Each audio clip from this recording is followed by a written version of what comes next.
लोहे का स्वभाव तो है नहीं कि उस पर मिट्टी या कीचड़ चिपका रहे। स्वभाव विरुद्ध जो कुछ भी होता है, प्रार्थना उसे गिरा देती है। स्वभाव विरुद्ध जो भी कुछ होता है, प्रार्थना उसे गिरा देती है। और आपको ये स्वयं तय करने की ज़रूरत भी नहीं है कि क्या है जिससे आपको प्रार्थना मुक्ति दिला दे। रामकृष्ण कह रहे हैं कि मन, जिसको जीवात्मा कहते हैं, लोहे की भांति है और हृदय या परमात्मा चुंबक की भांति है। दोनों में एक स्वाभाविक आकर्षण होता ही होता है। तुम्हारा मन सत्य की ओर स्वयं ही खींचता है, जैसे चुंबक की ओर लोहा। लेकिन यदि लोहा चारों तरफ से मिट्टी से आलेपित हो जाए,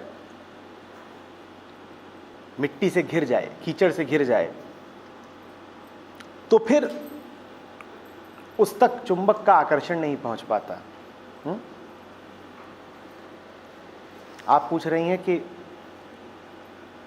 इस कीचड़ से या मिट्टी से मुक्ति की जो विधि उन्होंने कही है वो क्या है? वो विधि है सहज समर्पण, भक्ति, प्रार्थना। प्रार्थना में अक्सर हम मांग रखना शुरू कर देते हैं। हमारी प्रार्थना नहीं होती। हमारी प्रार्थना हमारी कामनाओं का दस्तावेज होती है। हम विनीत भाव से, नमित भाव से खड़े ही भर नहीं हो जाते।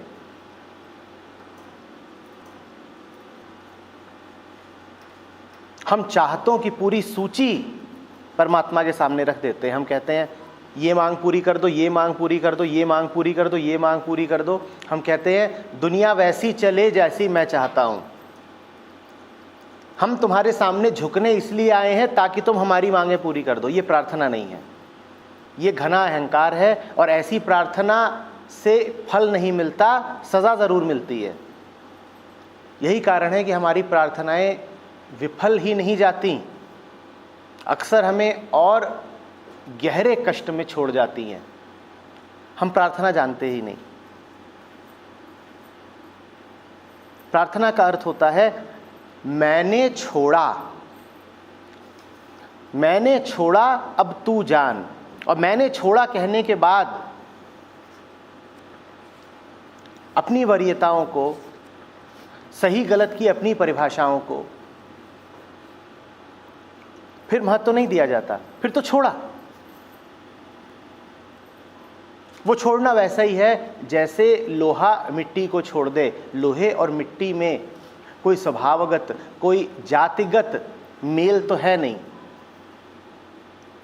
उनको तो जबरदस्ती ही एक साथ बैठाया जाता है। ठीक वैसे जैसे हम अपने ऊपर कामनाओं को जबरदस्ती बैठा लेते हैं। प्रार्थना का अर्थ होता है वो सब कुछ जो अनावश्यक है, जबरन है, उसको छोड़ा। यही तो समर्पण है। समर्पण का अर्थ ये थोड़ी होता है कि मैं तेरे सामने झुका। समर्पण का अर्थ होता है अर्पित किया, स्वयं नहीं रखा, अब अपने पास नहीं रखा। क्या नहीं रखा अपने पास? वो सब कुछ जो छोड़ा जा सकता है, क्योंकि तुम्हारा सिर्फ वही है जिसे तुम चाह कर भी छोड़ न पाओ। जो तुम्हारे पास सिर्फ इसलिए मौजूद है क्योंकि तुमने उसे कामना की रस्सी से बांध रखा है। वो छोड़ने योग्य है, वो समर्पित करने योग्य है, वो तिरोहित करने योग्य है। यही प्रार्थना है, यही एकमात्र विधि है। मैं इस भावना में रहूं ही नहीं कि मेरा मांगा मुझे मिले, इंसान इससे ज़्यादा बड़ी भूल नहीं कर सकता कि परमात्मा से कहे कि मुझे वो दे दो जो मैं मांगता हूँ। और ये अधार्मिक चित्त का लक्षण है। ये उस चित्त का लक्षण है जो कहता है मैं परमात्मा से भी ऊपर हूँ। इतना बड़ा अहंकार जो कहता है वो बाद में जानता है कि मेरे लिए क्या भला है, पहले मैं जानता हूँ। मैं जाऊंगा और उसको बताऊंगा कि मेरे लिए भला क्या, मेरे लिए हितकारी क्या।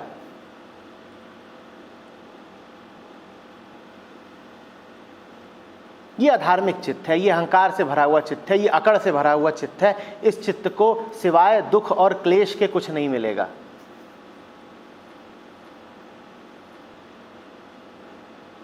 धार्मिक चित्त तो कहता है मैं होता कौन हूं, सही गलत का फैसला करने वाला। मुझे क्या पता परमात्मा तेरी किस लीला में क्या राज छुपा है, मुझे क्या पता तू क्या चाह रहा है।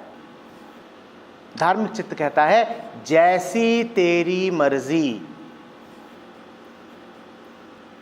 और अधार्मिक चित्त कहता है मेरी मर्जी। अंतर समझ रहे हो? दोनों में यदि भेद करना हो तो बस उनका व्यवहार देख लेना, उनकी प्रतिक्रियाएं देख लेना। कब? जब उनके कुछ विपरीत होता हो, जब कुछ ऐसा होता हो जिसकी उन्होंने अपेक्षा न की हो। अधार्मिक चित्त प्रतिकार करेगा, चीत्कार करेगा, वो लड़ेगा, वो भिड़ेगा, वो आहत होकर के दूसरों को भी आहत करेगा, वो परमात्मा पर भी आक्षेप लगा देगा। वो कहेगा ये तूने क्या किया, मैंने तुझसे क्या मांगा था, तूने क्या दिया, मैं तेरा भक्त हूं और मुझे ये बदला मिला। ये अधार्मिक चित्त है।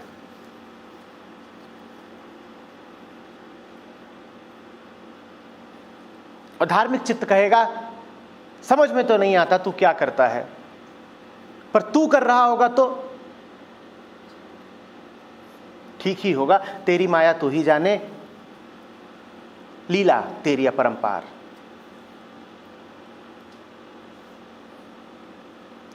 तेरे बंदे हैं, तेरे बच्चे हैं, तू जो भी दे रहा है उससे बेहतर तो कुछ हो ही नहीं सकता, स्वीकार है। हमने चाहा तो नहीं था कि ये हो जो हो रहा है, पर यदि हो रहा है तो अच्छा ही हो रहा होगा। हमने ये भी कब दावा किया कि हम वास्तव में अपना कल्याण जानते हैं और जानकर चाहते हैं। हमारा कल्याण तो तू ही जानता है, ठीक संभाल, जैसे भी कर रहा है ठीक।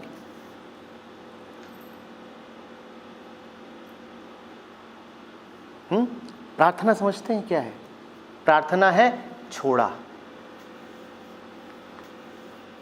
अर्थ का आशय होता है हित, अर्थ का आशय होता है हित, और प्रार्थ का आशय होता है हित से भी बड़ा हित।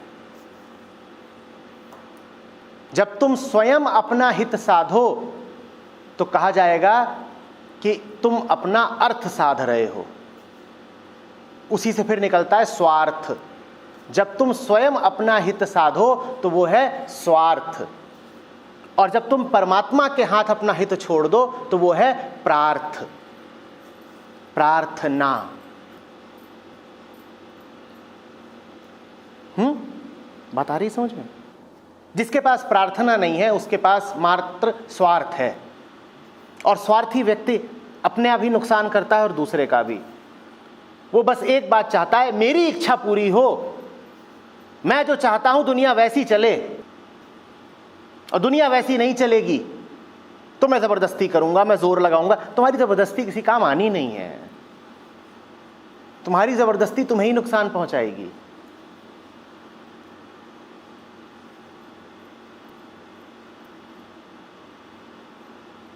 जीवन उनके लिए है जिनके पास एक लचीलापन है।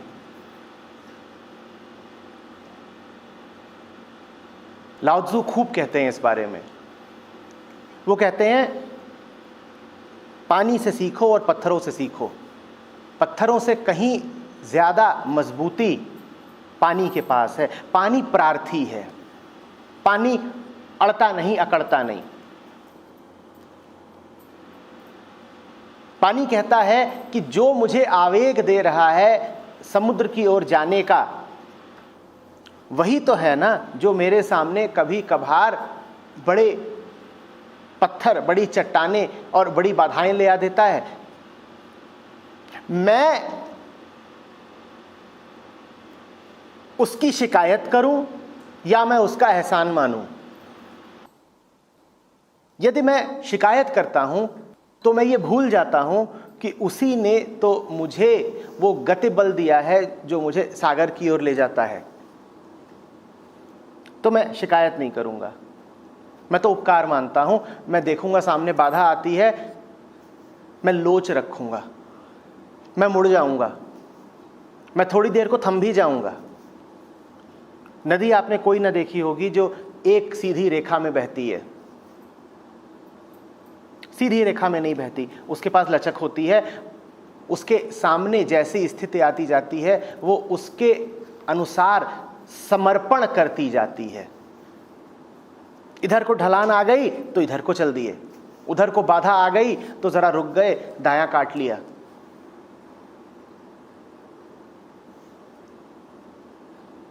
कहीं बहुत ही बड़ी बाधा आ गई तो नदी दो फाड़ भी हो लेती है। देखा है कभी? नदी के बीचों बीच द्वीप खड़े रहते हैं, नदी को कोई एतराज नहीं होता दो फाड़ भी हो जाने में। यही कारण है कि वो फिर पहुंच जाती है सागर तक। और जो मनमानी चलाए, जो प्रार्थना के नाम पर मांगे करे, उसे कुछ नहीं मिलता दुख के अलावा।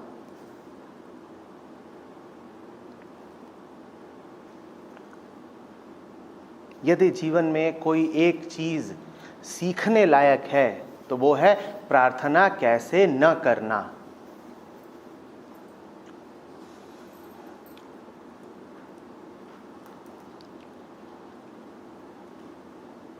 शब्द छोटा सा है, मीठा सा है, बहुप्रचलित है, तो हम सब हल्के में उसका उपयोग कर लेते हैं। प्रार्थना का अर्थ है पूर्ण मौन, प्रार्थना का अर्थ है न होना, प्रार्थना का अर्थ है आपे से मुक्ति।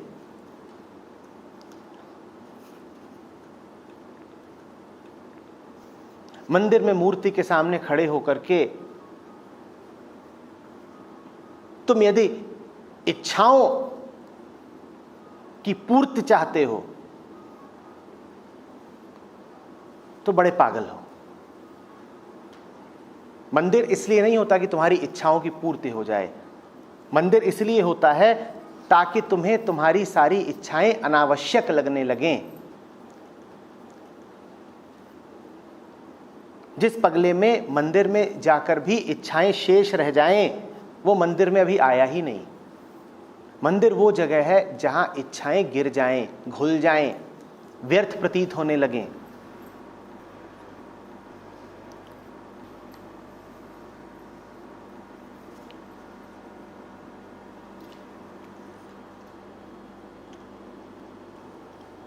बात आ रही है समझ में? मंदिर में जाने का अर्थ यह है कि लोहा गया था, मिट्टी में सना हुआ, और प्रवेश किया मंदिर में तो स्नान हो गया, मिट्टी घुल गई, बह गई, विशुद्ध लोहा भर बचा है।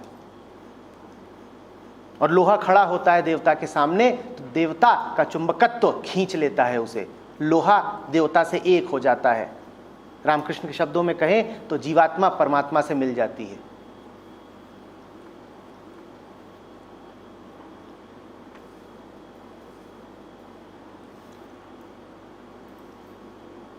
स्नान करके मंदिर नहीं जाते, जहां स्नान हो जाए वही मंदिर है। स्नान ही मंदिर का सार है, मंदिर का केंद्रीय तत्व है।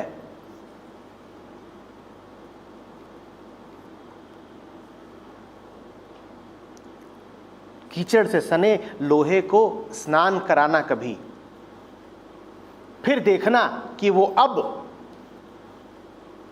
अपने मूल गुण में लौटा या नहीं लौटा।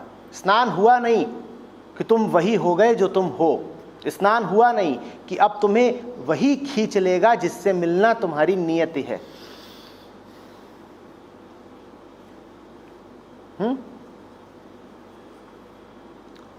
धो लो, नहा लो, मुक्त हो जाओ अपनी इच्छाओं से, अपने दंभ से, इस भावना से कि जगत को तुम्हारे अनुरूप चलना चाहिए, इस अकड़ से कि तुम अपना अर्थ अपना हित पहचानते हो। तुम अपना अर्थ अपना हित पहचानते होते तो तुम्हारे साथ वो सब हुआ होता जो हुआ है आज तक। इच्छाएं हर व्यक्ति रखता है, जैसे कि उसको पता ही हो कि इच्छा पूरी होने से उसे आनंद मिल जाएगा। देख लो उनको और देख लो अपने आप को भी कि जब जब तुम्हारी इच्छाएं पूरी हुई हैं तो उससे क्या मिल गया है तुमको। इच्छा पूरी न होने का कष्ट तो कष्ट होता ही है, इच्छा पूरी हो जाए तो क्या तुम्हें कम कष्ट मिला है? तुम्हारे ज्यादा बड़े कष्ट तुम्हारी इच्छाओं की पूर्ति से उठे हैं।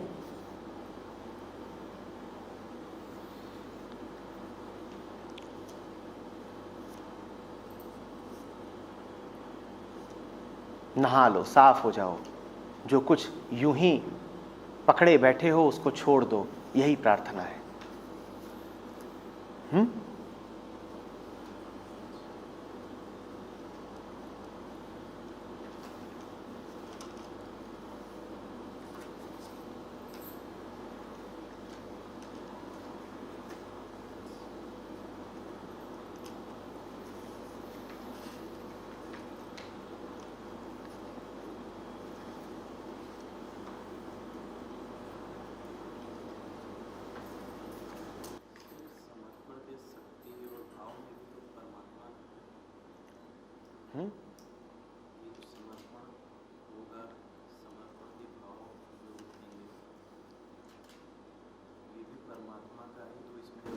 वास्तव में समर्पण में कोई भाव नहीं है, भावों का ही तो समर्पण किया जाता है। समर्पण ये विचार नहीं है कि हे देव मूर्ति, हे परमात्मा, मैं तुझे कुछ सौंप रहा हूं। इस तरह का विचार अगर तुम कर रहे हो तो अपने आप को कायम रख रहे हो। तुम कह रहे हो कि मैं कम से कम इतना बड़ा तो हूं ही कि परमात्मा को कुछ सौंप सकूं। शायद चींटी के लिए संभव होगा कि वो हाथी को भोजन सौंप सके। तुम्हारे लिए क्या संभव है परमात्मा को कुछ सौंपना? तुम हो कौन? पर मन में छवि कुछ ऐसी उठती है जैसे आदान प्रदान हो रहा हो, जैसे किसी चीज का हस्तांतरण हो रहा हो। सामने परमात्मा खड़ा है, करीब करीब तुम्हारे ही कद का, 5 फुट 8 इंच, और सामने तुम खड़े हो और तुम उससे हाथ वगैरह मिलाते हो, how do you do, handshake, और फिर तुम कहते हो ये सब जरा मैंने आपको समर्पित किया, रसीद दे दीजिएगा। तुम हो कौन सौंपने वाले?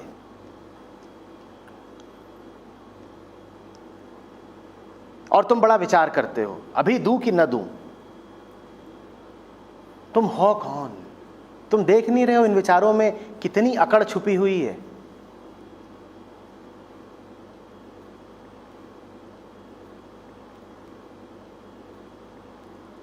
समर्पण का अर्थ होता है उसकी सत्ता के सामने कांप जाना, एक ऐसे प्रभाव क्षेत्र में पहुंच जाना जहां भाव यदि कोई उठे तो ये कि मैं बचा भी हूं कि नहीं।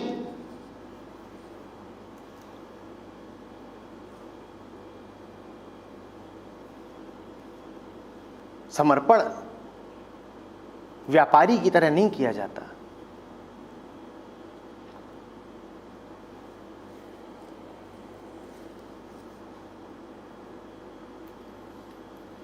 जरा बाजारू शब्दों में कहूं तो समर्पण ऐसा है जैसे छक्के छूट जाना।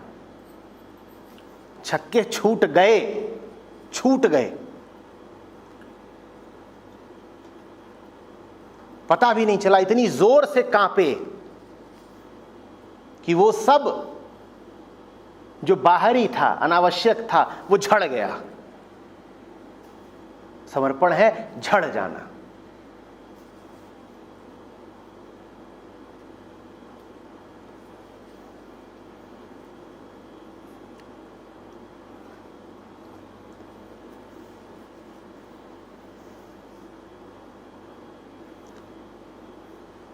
परमात्मा का नाम इसीलिए महाकाल, महामृत्यु भी है, इसीलिए उसको टेरिफिक भी कहते हैं।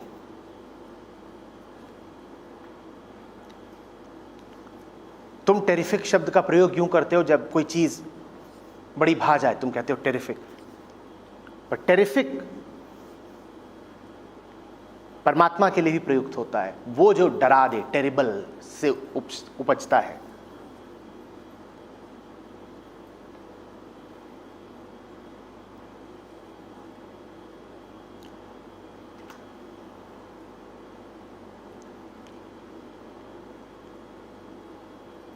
आ रही बात समझ में?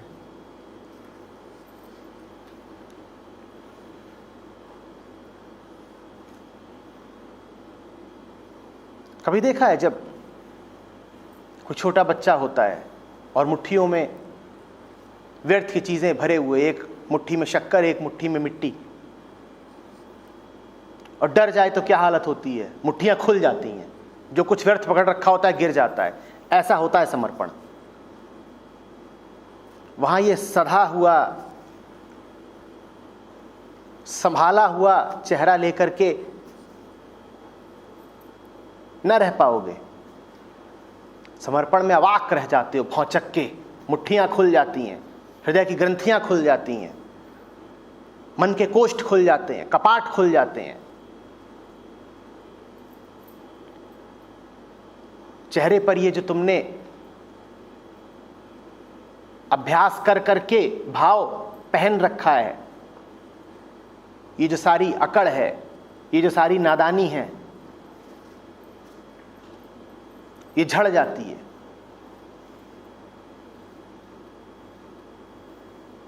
आंखें खोले ताकते रह जाते हो ईश विलास को, ऐश्वर्य को, महिमा को।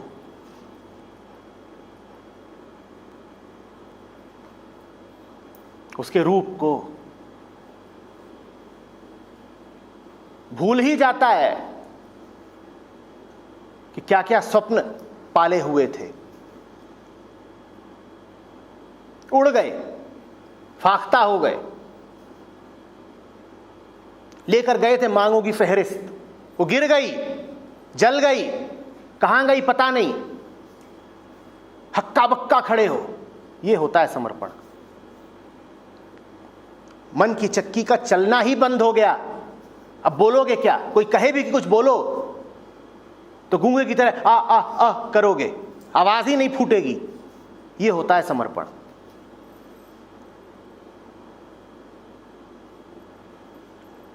सारी शालीनता गई, सारा कंपोजर गया।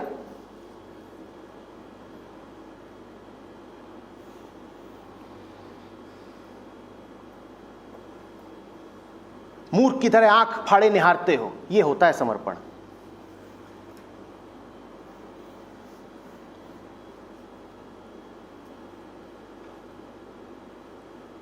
रामकृष्ण को समाधि लगती थी तो गिर ही जाते थे कई दफा। इतना भी फिर होश, व्यक्तिगत चैतन्य बाकी नहीं रहता कि संभाले रहो अपने आप को। यह होता है समर्पण।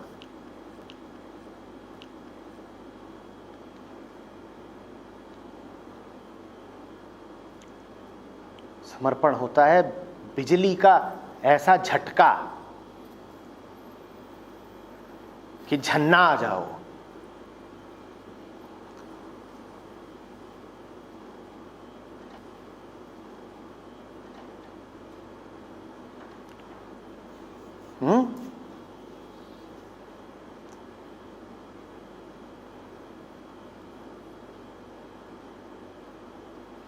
गए थे फ्रिज खोलने की, उसमें से निकाल करके पेस्ट्री खाओगे और लगा बढ़िया झटका। अब पेस्ट्री याद है, कहां गई इच्छा?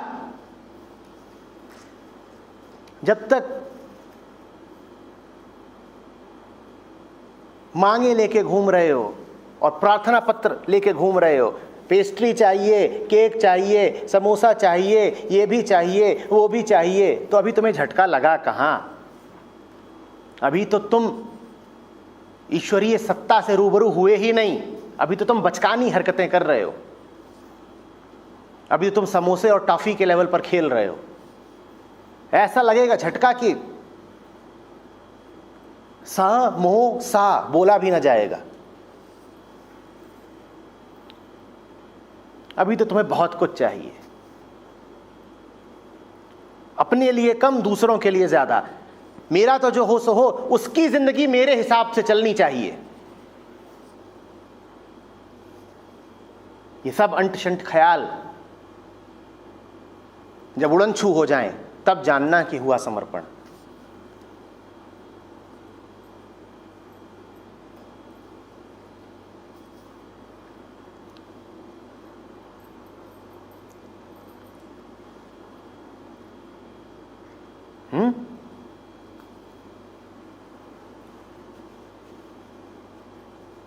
मंदिर कोई विचार करने की जगह है क्या? व्यापार करने की जगह है क्या कि वहां खड़े होकर सोच रहे हो?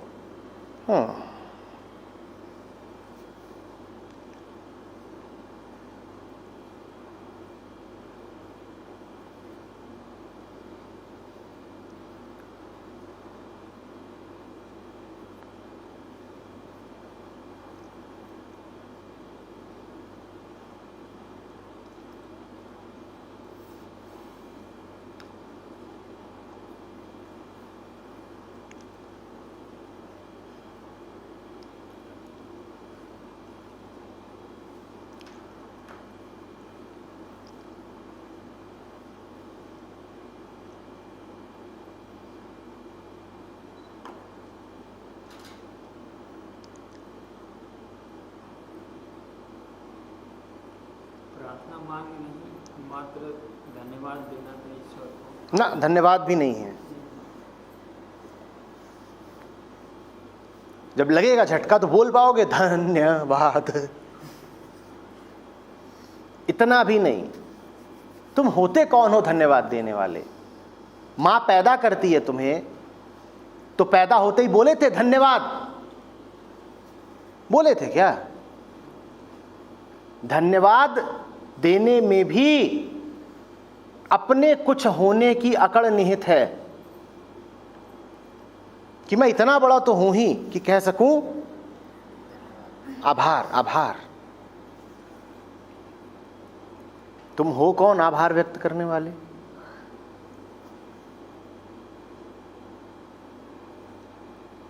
तो ऐसा ही है जैसे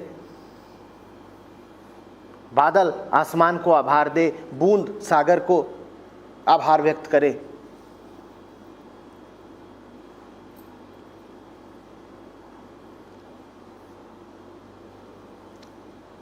अभी ये तुम्हारी पकड़ में ही नहीं आ रहा है कि तुम कितने छोटे हो।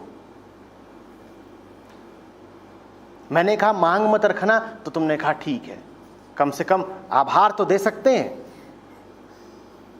तुम आभार देने लायक भी नहीं हो। जब तक तुम्हें यह लगेगा कि मैं धन्यवाद तो अर्पित कर सकता हूं, तब तक भी समर्पण उतनी ही दूर है जितना अभी।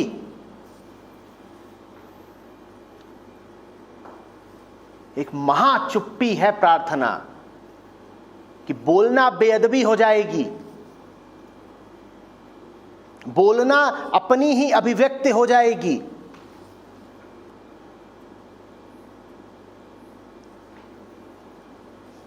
बोलना अपना ही संवर्धन हो जाएगा, अपनी ही सुरक्षा हो जाएगी।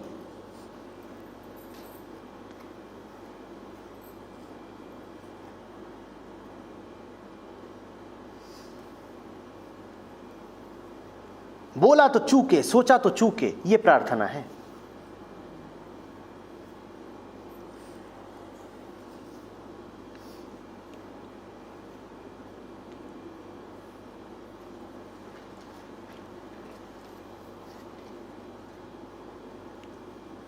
सर तो मतलब हम शांति से भगवान के सामने खड़े हो गए हैं और जो तुम इतना भी कर रहे हो तो बड़ी बेअदबी हो गई, क्योंकि तुम यदि शांति से खड़े हो तो ये हक तुमने सुरक्षित रख लिया कि थोड़ी देर में नहीं खड़े होंगे, थोड़ी देर में अशांत भी हो सकते हैं। तो तुम्हारा निर्णय हो गया ना। तो तुमने कहा ठीक है 5 मिनट के लिए आए हैं, अभी जरा ध्यान लगा लें, अभी जरा हाथ जोड़ लें, जरा चुप हो लें, और फिर घड़ी देख के कहोगे अब चलने का वक्त हो गया। ये प्रार्थना अनुत्तरित जाती है, ये प्रार्थना है ही नहीं। इसीलिए तुम्हारी प्रार्थनाएं सदा विफल गई हैं। फिर हम कहते हैं ईश्वर हमारी सुनता क्यों नहीं। अरे तुमने कभी कुछ कहा ही नहीं, मात्र मौन में ही कहा जाता है, मौन कभी तुम हुए ही नहीं।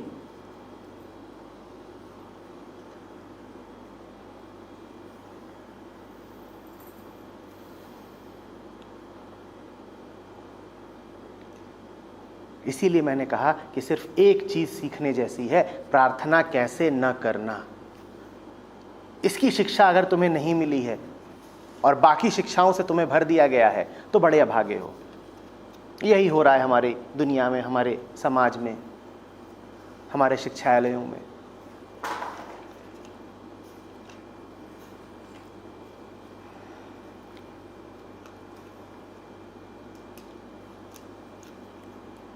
तुम किसी से मिलते हो, उसके बारे में 10 तरह की बातें पूछते हो।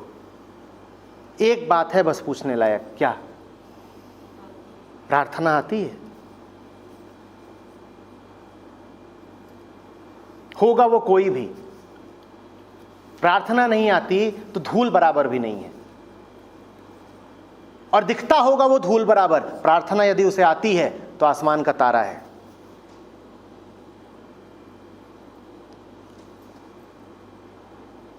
जो प्रार्थी हुआ जान लो कि वो परमात्मा हुआ।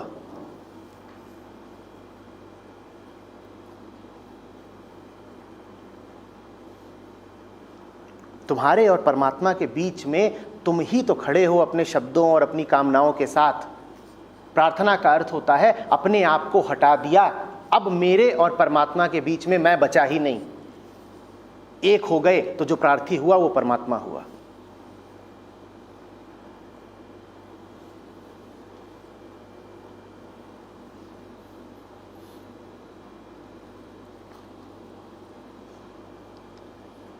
मांगा कि गंवाया, मांगा कि खोया, ये सूत्र पकड़ लो अच्छे से। मांगा नहीं कि गंवाया, और जीवन भर इसी कारण गंवाया है क्योंकि मांगते ही गए हो।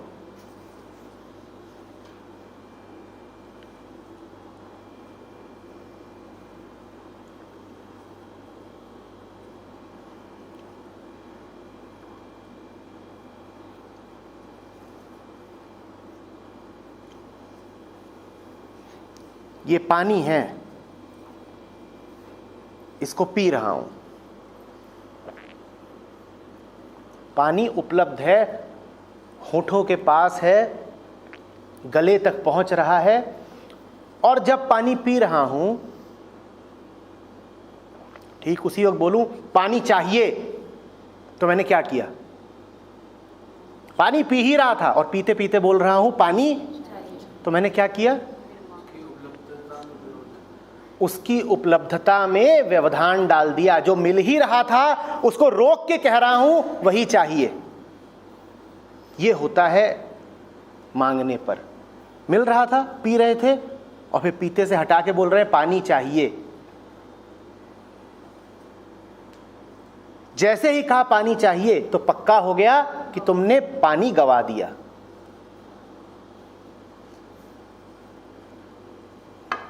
मांग मांग कर गंवाते हो।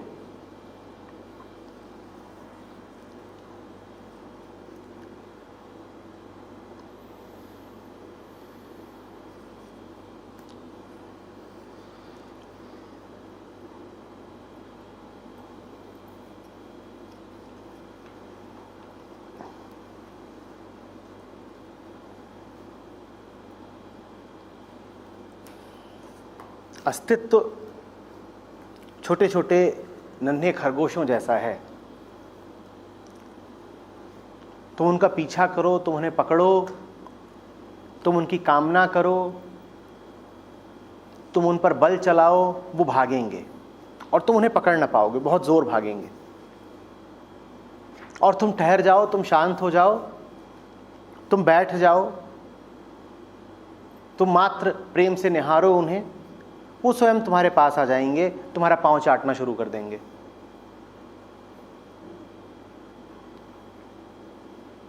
जिसकी इच्छा करते हो वही तुमसे दूर भाग जाता है। आज अगर तुम्हें यह दिखाई देता है कि कोई तुमसे दूर भागता है तो पक्का है कि तुमने उसे बलात् पकड़ने की कोशिश की होगी। तुम जिसे ही जबरदस्ती बांधोगे वही तुमसे दूर भाग जाएगा, और तुम जिसे ही मुक्त छोड़ दोगे वो लौट लौट तुम्हारे पास आएगा।